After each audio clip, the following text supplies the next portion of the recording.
Assalamualaikum warahmatullahi wabarakatuh. Alhamdulillah, puji syukur kehadirat Allah, salawat salam tercurahkan kepada junjungan mulia Nabi tercinta Sayyiduna wa Maulana Muhammad sallallahu alaihi wa alihi wa barak wa sallama, beserta segenap keluarga beliau, sahabatnya dan umatnya. Di pertemuan kali ini kita membahas tentang Al-Isra wal Mi'raj secara khusus. Nah, insyaallah pertemuan berikut kita kembali membaca kitab At-Taqriratul As-Sadidah, karena masih suasana bulan Rajab, kemudian tepatnya tanggal 18 ya, peristiwa Al-Isra wal Mi'raj. Karena mungkin kesempatan pada waktu ini ya kita bahas terkait masalah Al-Isra wal Mi'raj. Yang pertama, peristiwa Al-Isra wal Mi'raj disepakati mayoritas ulama, ya walaupun ada perbedaan, jadi tidak bersifat kesepakatan mutlak bahwa peristiwa Al-Isra Mi'raj itu terjadi di bulan Rajab. Namun mayoritas ulama berpendapat peristiwa tersebut terjadi di bulan Rajab. Terkait dengan peristiwa yang terjadi di bulan Rajab, yaitu Al-Isra wal Mi'raj, ada satu pembahasan khusus. Di antaranya salah satu mufassir yang menggunakan pendekatan sains. Ya, kitab tafsirnya itu Tafsir Al-Quran Pendekatan Sains, Ilmu Pengetahuan. Namanya Syekh Tantawi. Dalam tafsirnya Tafsir Al-Jawahir. Jadi membahas Isra Mi'raj berdasarkan perspektif sains. Di situ kurang lebih kalau kita kaji, kita uraikan, ada 4 poin Isra Mi'raj jika kita lihat dari sudut pandang ilmu pengetahuan. Yang pertama, bahwa peristiwa Al-Isra wal Mi'raj ini dia keluar dari dimensi ruang dan waktu.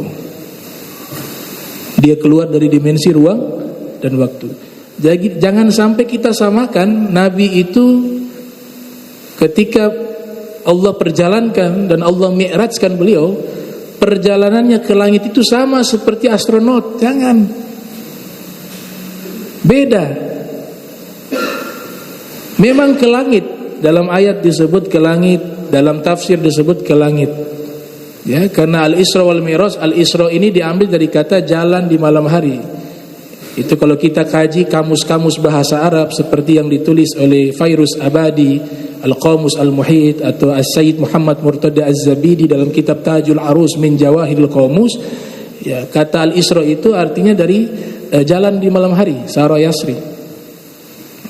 Sedangkan Mi'raj itu diambil dari kata naik, araja ya'ruju urujan, naik.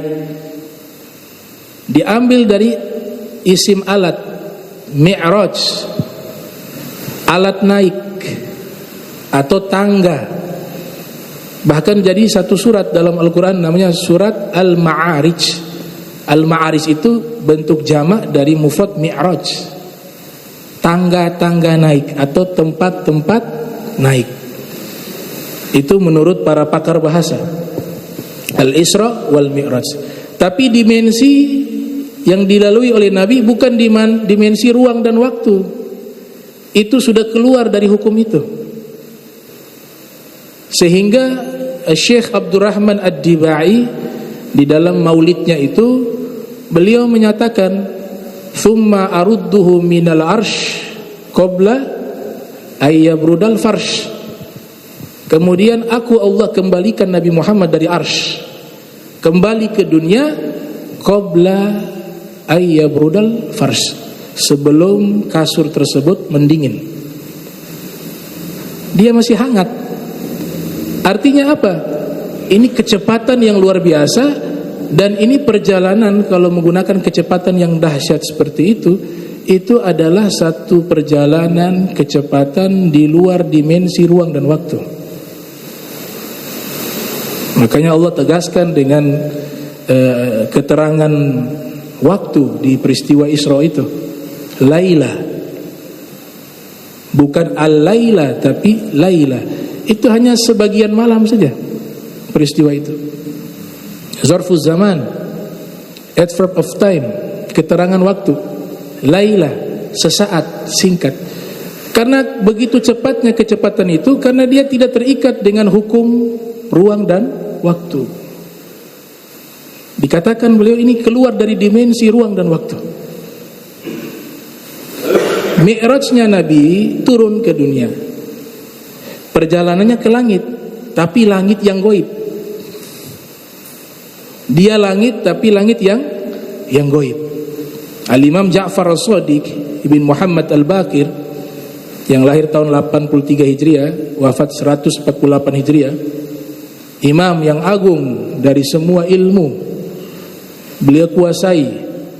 Ya, sampai dikatakan oleh Ibnu Khilqan di majlisnya Imam Ja'far As-Shadiq bukan hanya mengajar masalah tafsir, masalah hadis, masalah hukum agama, tapi di majlis beliau juga dibahas tentang ilmu kimia, ilmu matematika, ilmu kedokteran dan ilmu-ilmu lainnya yang tidak bisa dihitung jumlahnya.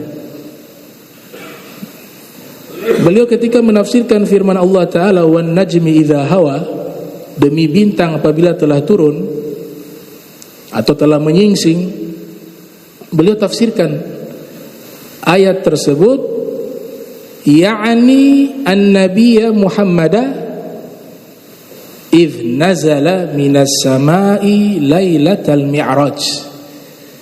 Yang dimaksud bintang di situ yakni Nabi Muhammad, yang dimana pada waktu itu beliau turun dari langit. Nah, ini kata langit nih, nazala minas sama lailatal mi'raj, di malam Mi'raj. Jadi langitnya langit yang gaib, bukan yang astronot atau pilot, bukan langit itu.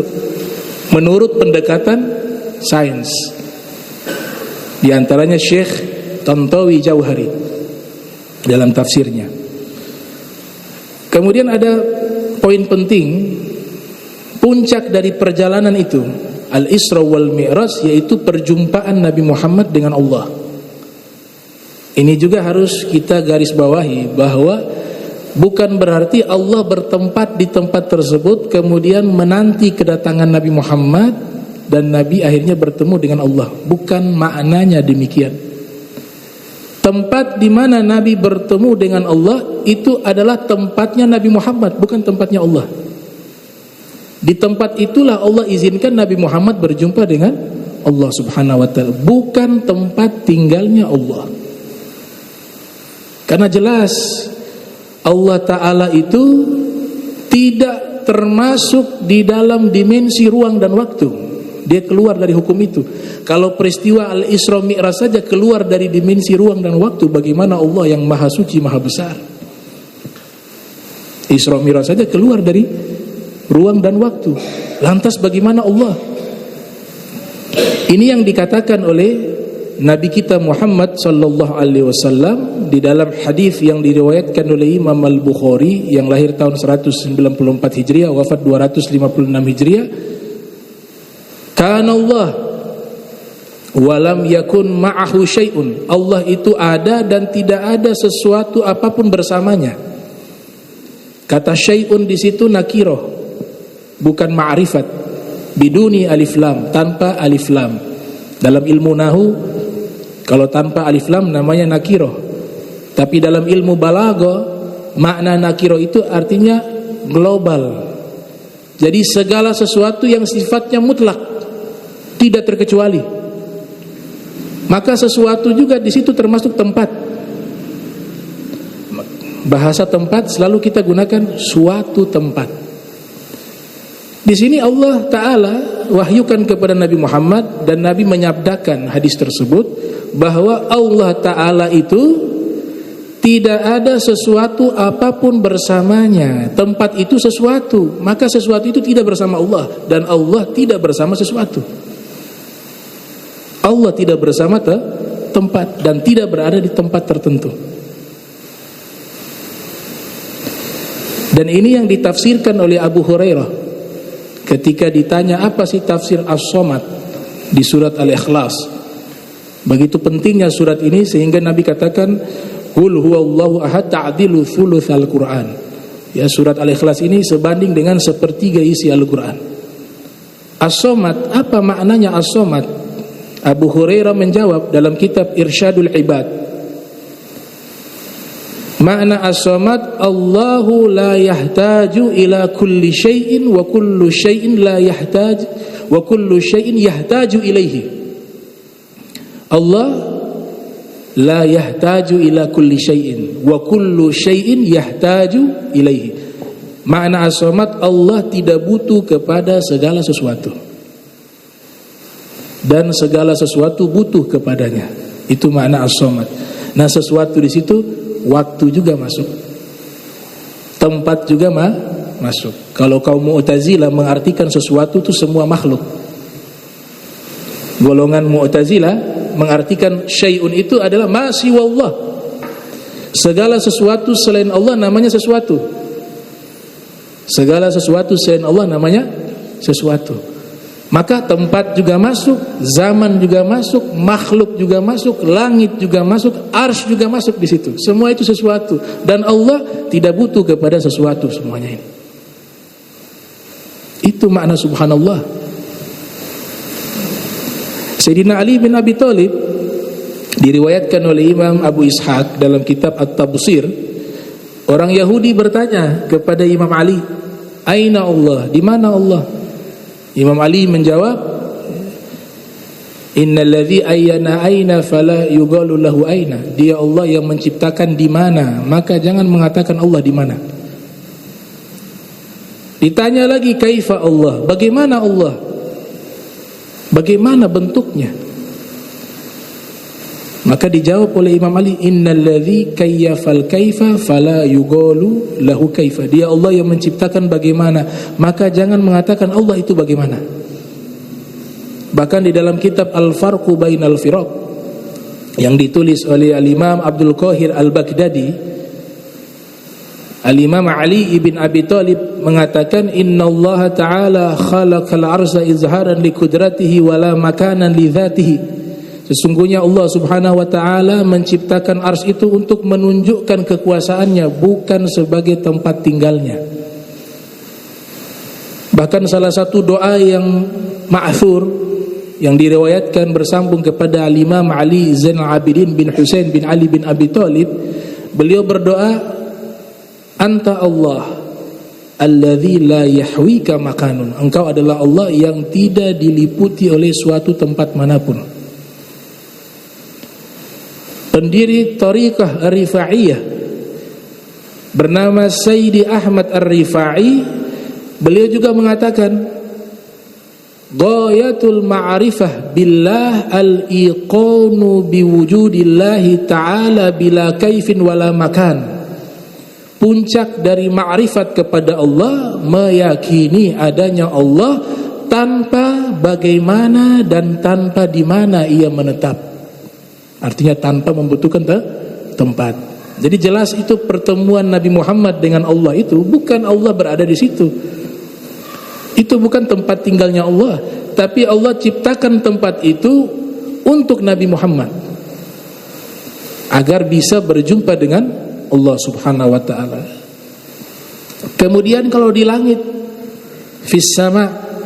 Nah, kalau di langit, malaikat penghuni langit jelas. Yusabbihu lillahi ma fis samawati wa ma fil ardil malikil qudusil azizil hakim. Bertasbih segala sesuatu yang di langit kepada Allah dan segala sesuatu yang di bumi. Sesuatu di sini maknanya gairu akal, tapi juga makna globalnya juga termasuk malaikat. Tidak harus maknanya yang tidak berakal. Bisa maknanya global juga makhluk yang berakal, yaitu malaikat. Malaikat makhluk yang berakal. Menghunilah langit. Nah, Al-Imam Ahmad bin Ali Ibnu Hajar Al-Asqalani yang lahir tahun 773 Hijriah dalam kitabnya Fathul Bari meriwayatkan satu takwilan ketika menakwilkan hadis Nabi Muhammad sallallahu alaihi wasallam, yanzilullah minas sama'id dunya, Allah turun dari ila sama'id dunya, yanzilullah ila sama'id dunya hina yabqa thuluthul lail akhir. Allah turun, ini makna teksnya, Allah turun ke langit dunia ketika sepertiga malam akhir. Golongan Mujassimah memaksakan Allah turun, benar-benar turun, sampai akhirnya terjebak di dalam satu pemahaman, kalau Allah turun ke dunia, ngapain di dunia? Nah, muncul pertanyaan tuh. Kaum Mujassimah menyatakan ketika Allah turun di dunia di waktu sepertiga malam, ya Allah jalan. Nah, ini mereka sudah masuk memfisikkan Allah. Jalan, ronda malam. Tapi golongan ahli sunnah wal jamaah diriwayatkan oleh Imam Al-Qastalani juga di dalam kitabnya Umdatul Qari, kemudian Irsyadus Sari, Sarah Sahih Bukhari, kemudian dijelaskan juga oleh Imam Al-Aini dalam kitab Umdatul Qari. Mereka mengatakan Imam Malik pernah menyatakan makna hadis tersebut, yaitu Allah Ta'ala menurunkan, bukan Allah turun. Jadi dibacanya bukan yanzilu tapi yunzilu. Makanya naskah yang asli itu sebenarnya menurut Ibnu Hajar Asqalani, ada ulama-ulama terdahulu mereka menyalahkan lafaz yanzilu. Kalau yanzilu itu berarti fa'ilnya Allah. Tapi kalau yunzilu, Allah menurunkan, berarti yang objeknya itu ada, bukan Allah yang turun. Karena Allah tidak terikat ruang dan waktu, sehingga dibaca yunzilullah rahmatan makhsusah. Kalau Imam Malik, Allah menurunkan rahmat khusus di sepertiga malam akhir.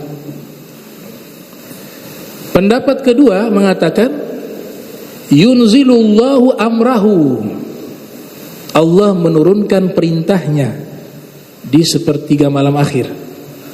Pendapat ketiga menyatakan yunzilullahu malaikatahu, Allah menurunkan malaikatnya ke langit dunia, karena malaikat menghuni langit. Kalau malaikat menghuni langit, ini tidak bertentangan dengan akidah yang benar. Kemudian ulama mengembangkan lagi di peristiwa Mi'raj tersebut, yang menghuni langit itu juga bukan hanya malaikat, tapi juga arwahul anbiya, ruh-ruhnya para nabi. Ya, karena di saat Nabi Mi'raj, Nabi bertemu dengan para nabi-nabi yang lainnya. Di langit pertama bertemu siapa? Nabi Adam. Itu bertemu ruhnya Nabi Adam. Kalau sholat di Baitul Maqdis, ada pendapat sebagian ulama mengatakan tasyrifan wa takriman lin Nabi Muhammadin sallallahu alaihi wasallam raddallahu arwahal anbiya'i ila ajsadihim. Kalau yang di Baitul Maqdis sholat, Nabi jadi imam, kemudian para nabi jadi makmum bersama malaikat Jibril yang qomat waktu itu.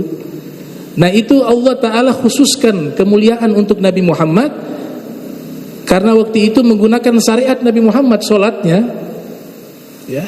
Maka Allah berikan kemuliaan kepada Nabi Muhammad. Allah kembalikan ruhnya para nabi kembali ke jasad mereka. Jadi mereka sholat bersama Nabi, menjadi makmum itu dengan ruh dan jasad mereka. Itu penghormatan Allah kepada Nabi Muhammad sallallahu alaihi wasallam.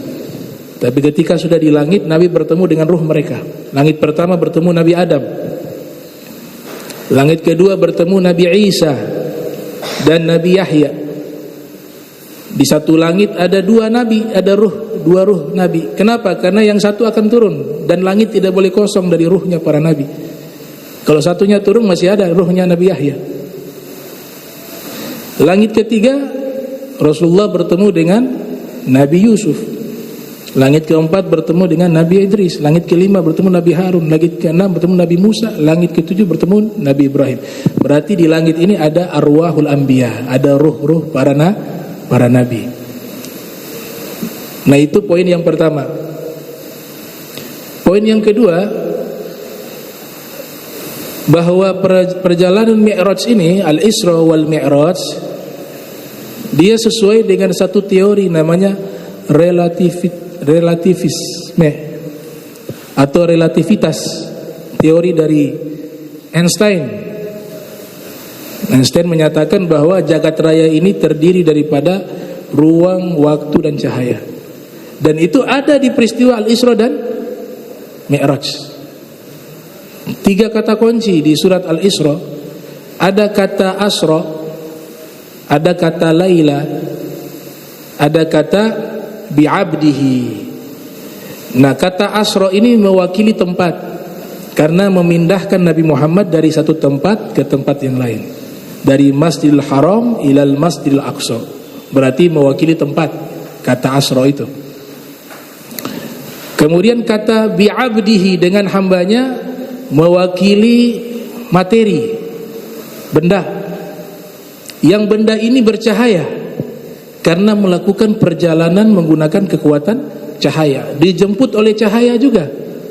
Malaikat, khuliqatil malaikatu min nur, diciptakan malaikat dari cahaya. Dijemput juga oleh kendaraan namanya buraq. Al-Imam Ar-Raghib Al-Asbahani dalam kitabnya Mu'jam Mufradati Al-Fadhil Qur'anil Karim mengatakan buraq itu diambil dari kata cahaya petir. Jadi cahaya yang menjemput, dan mereka menjemput sumber dari cahaya, Nabi Muhammad. Nah, ini hadis tentang Nabi Muhammad itu diciptakan dari cahaya, kan sekarang sudah banyak dikritik. Padahal ini hadis sudah sejak lama diriwayatkan oleh ulama. Saya termasuk orang yang sangat yakin Nabi Muhammad itu cahaya, sangat yakin.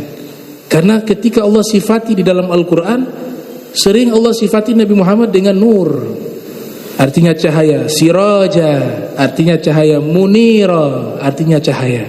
Nabi sallallahu alaihi wasallam. Anta syamsun, anta badrun, anta nurun fauqa nurin. Kau matahari, kau bulan, kau cahaya di atas cahaya.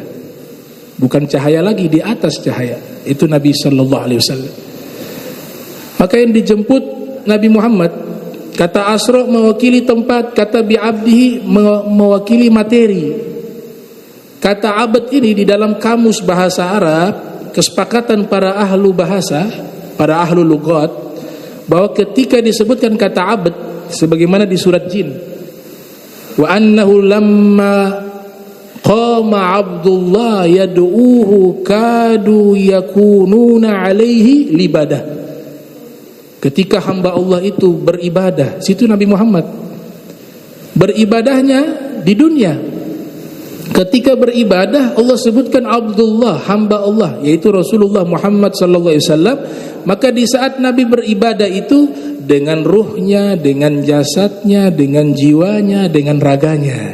Maka perjalanan ini perjalanan bukan lewat mimpi, tapi perjalanan yang real. Karena kata abad itu mewakili ruh, jasad, raga, dan jiwa, materi di situ. Kata laila mewakili waktu, zaman. Maka ini sesuai dengan teori relativitas dari Albert Einstein. Dulu saya pernah ngajar sebut nama-nama orang seperti itu. Dikatakan itu orang kafir jangan disebut di masjid. Lah kalau baca Al-Quran tersebut Fir'aun bagaimana? Gak bisa dijawab dia. Ini kan pendidikan lagi ngajar. Al-Quran disebut Fir'aun, Korun. Nah, mereka kan sama. Malahan mereka lebih dahsyat lagi. Namanya sudah jelas-jelas disebut sebagai orang yang celaka. Itu pun kita baca dalam Al-Quran. Dalam masjid tersebut gak apa-apa. Kan ini lagi ngajar. Khuzil hikmah walau kharaja min dubur ad-dajjaj. Ya. Ambillah ilmu walaupun itu keluar dari duburnya ayam. Selama dia baik, ambil. Jadi teori ini sudah dijelaskan di dalam Al-Quran di peristiwa Al-Isra dan Mi'raj. Simulasinya sebelum peristiwa Al-Isra wal Mi'raj, Allah sudah buat simulasi jauh-jauh hari, yaitu Nabi Sulaiman ketika memindahkan singgasana Ratu Balkis ya, dari Yaman ke Palestina, ke Baitul Maqdis. Itu simulasi. Allah seakan-akan ingin mengatakan kepada kita dengan firman-Nya, bagi saya itu tidak ada yang namanya jauh dan dekat, atau berat atau ringan. Bagi saya sama semua. Memindahkan singgasana Ratu Balqis dari Yaman ke Palestina dan memindahkan Nabi Muhammad dari Makkah ke Palestina, Baitul Maqdis, kemudian ke langit lagi, turun lagi ke Makkah. Itu bagi saya Allah sama, gak ada yang berbeda. Imam Baihaqi di dalam kitabnya Syu'abul Iman dan juga kitab Al-Asma wa Sifat sering menguraikan masalah itu. Bahkan beliau mengatakan innal abda aynama kana fahuwa fil ghurbi wal bu'di minallahi subhanahu wa ta'ala sawa. Seorang hamba yang dimana dia itu dekat maupun jauh dari Allah Ta'ala, bagi Allah itu sama. Tidak ada bagi Allah ini jarak jauh, ini jarak dekat. Bagi Allah itu sama. Kenapa? Karena Allah keluar dari dimensi waktu. Allah keluar dari ruang dan waktu. Nah, itu diabadikan di dalam Al-Quran tuh. Ya ayyuhal mala'u ayyukum ya'tini bi arsya qabla ayatuni muslimin. Wahai segenap para pembesarku, kata Nabi Sulaiman, siapa yang bisa memindahkan singgasana Ratu Balqis dari Yaman pindah ke Baitul Maqdis di tempatku ini? Qala ifritun minal jin ana atika bihi qabla an taquma min maqamik. Kata ifrit dari bangsa jin, saya bisa pindahkan itu sebelum kau berdiri di tempat berdirimu. Kemudian qala alladhi 'indahu 'ilmun minal kitab ana atika bi qabla ay yartadda ilaika tarfu. Berkata seorang ahli ilmu, sepupunya Nabi Sulaiman, di dalam tafsir Ibnu Katsir ada riwayat mengatakan sepupunya Nabi Sulaiman namanya Asif bin Barkhayah. Dia punya kitab sampai sekarang masih ada, namanya Kitabul Ajnas. Kitabnya itu ulama temukan dan diterjemahkan ke dalam bahasa Arab. Sampai sekarang kitabnya Asif itu masih ada, namanya Kitabul Ajnas, dan itu kitab amalan-amalan. Dia salah satu orang yang tahu Ismul A'zam. Dia mengatakan saya bisa pindahkan singgasana tersebut sebelum kau kedipkan mata. Pindah. Dan itu bukti, bukan hanya sekedar bicara. Allah tegaskan di dalam Al-Quran, falamma ra'ahu mustaghirran indahu qal hadza min fadli rabbi. Ternyata benar-benar dipindahkan oleh Asif. Kalau ngaku-ngaku keramat hanya bicara gampang, bukti. Iya, kayak Asif tuh. Diminta dibuktikan. Pindah singgasana. Nah, ini simulasi Al-Isra wal Mi'raj. Perpindahan satu benda dari satu tempat ke tempat yang lain. Tapi kalau perpindahannya Nabi Muhammad lebih dahsyat lagi, karena ini hanya di bumi. Kalau Rasulullah punya tuh sudah melewati dimensi ruang dan waktu. Dan bukan hanya di bumi, tapi di langit dan di satu alam yang tidak ada satupun makhluk yang tahu kecuali Allah Subhanahu wa ta'ala. Dan satu-satunya orang yang mencapai tempat tersebut dan melihat Allah dengan matanya hanya Nabi Muhammad di saat masih hidup. Ya, ulama mengatakan likullin nabiyyin khassa bi fadilatin wa khassahu bi ru'ya wa khassa bi ru'yahu nabiyya Muhammadah fala aina fid dunya tarahu siwal mustafa idh kana bil qurbi ufrida. Allah khususkan seluruh para nabi dengan kemuliaan. Tapi kemuliaan melihat Allah, Allah hanya berikan kepada kekasihnya Nabi Muhammad. Tidak ada satu mata di dunia ini yang pernah melihat Allah kecuali manusia pilihan yang dicintai Allah, yaitu Rasulullah Muhammad sallallahu alaihi wasallam. Karena begitu dekatnya derajat beliau di sisi Allah Subhanahu wa taala. Itu yang kedua. Sebenarnya ada 10. Ya. Cuma kita singkat jadi 4, masih ada waktu sedikit. Yang ketiga, peristiwa Al-Isra wal Mi'raj ini dia keluar dari jangkauan ilmu pengetahuan. Jadi gak bisa dibuktikan dengan iptek, gak bisa. Di luar itu. Kata kuncinya di kalimat awal, kata subhanalladzi, dan kata linuriyahu min ayatina. Ini dua kata kunci nih. Di awal dikatakan ini kalimat ta'ajjubiyah, luar biasa. Kita kalau melihat sesuatu yang luar biasa kita katakan subhanallah. Bisa dibayangkan itu kalimat itu kita ucapkan menyaksikan sesuatu yang luar biasa yang mengucapkan kita. Tapi yang peristiwa ini yang mengucapkan, yang memfirmankan Allah. Allah yang nyatakan subhanalladzi. Maka bagaimana mungkin bisa diungkap dengan ilmu pengetahuan atau sains, atau bisa dinalar oleh akal? Enggak. Dia hanya bisa diyakini dengan iman. Gak bisa dijangkau oleh nalar manusia, gak bisa dijangkau dengan ilmu pengetahuan atau sains, gak bisa. Ada yang tanya, kenapa gak di siang hari perjalanan itu? Laila bukan nahar. Kalau nahar kan semuanya lihat. As-Suyuti menulis kitab khusus membahas masalah itu. Kenapa perjalanan itu di malam hari bukan di siang hari? Al-Ayatul Kubra fi Qissatil Isra, nama kitabnya. Di situ ada 9 alasan. Salah satunya ada, itu perjalanan mukjizat. Itu perjalanan ghaib. Dia masuk wilayah ghaib. Di situ yang dibutuhkan alladzina yu'minuna bil ghaib. Jadi Allah ingin uji keimanan orang. Kalau siang hari ngapain? Semuanya akan bisa saksikan itu. Tapi sengaja tengah malam, sehingga nanti yang sampai kepada orang-orang beriman informasi saja. Oh, semalam Nabi katakan, semalam saya pergi dari Makkah menuju ke Baitul Maqdis. Nabi tidak pernah ceritakan Mi'raj kepada orang-orang musyrik. Kenapa? Kalau Isra saja mereka gak percaya, ngapain cerita Mi'raj? Isra saja itu belum mampu dinalar dengan akal, apalagi yang Mi'raj. Makanya Nabi diperintahkan oleh Allah menceritakan kepada orang-orang musyrik hanya kisah Isra saja, bukan Mi'raj. Itu pun tidak ada yang percaya.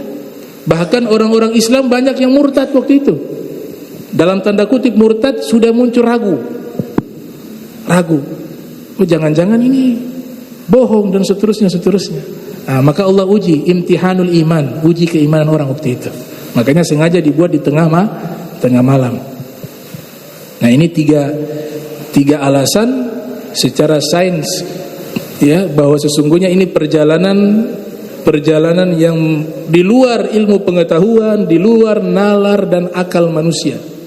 Dia termasuk perkara gaib yang wajib kita imani, dan juga termasuk mukjizat yang Allah berikan kepada Nabi Muhammad sallallahu alaihi wa alihi wasallam. Allahumma jam'ana hadza jam'a marhuma wa tafarraqna min ba'di tafarraqa ma'zuma wa la tajal minna wa la minna syakila mahruma.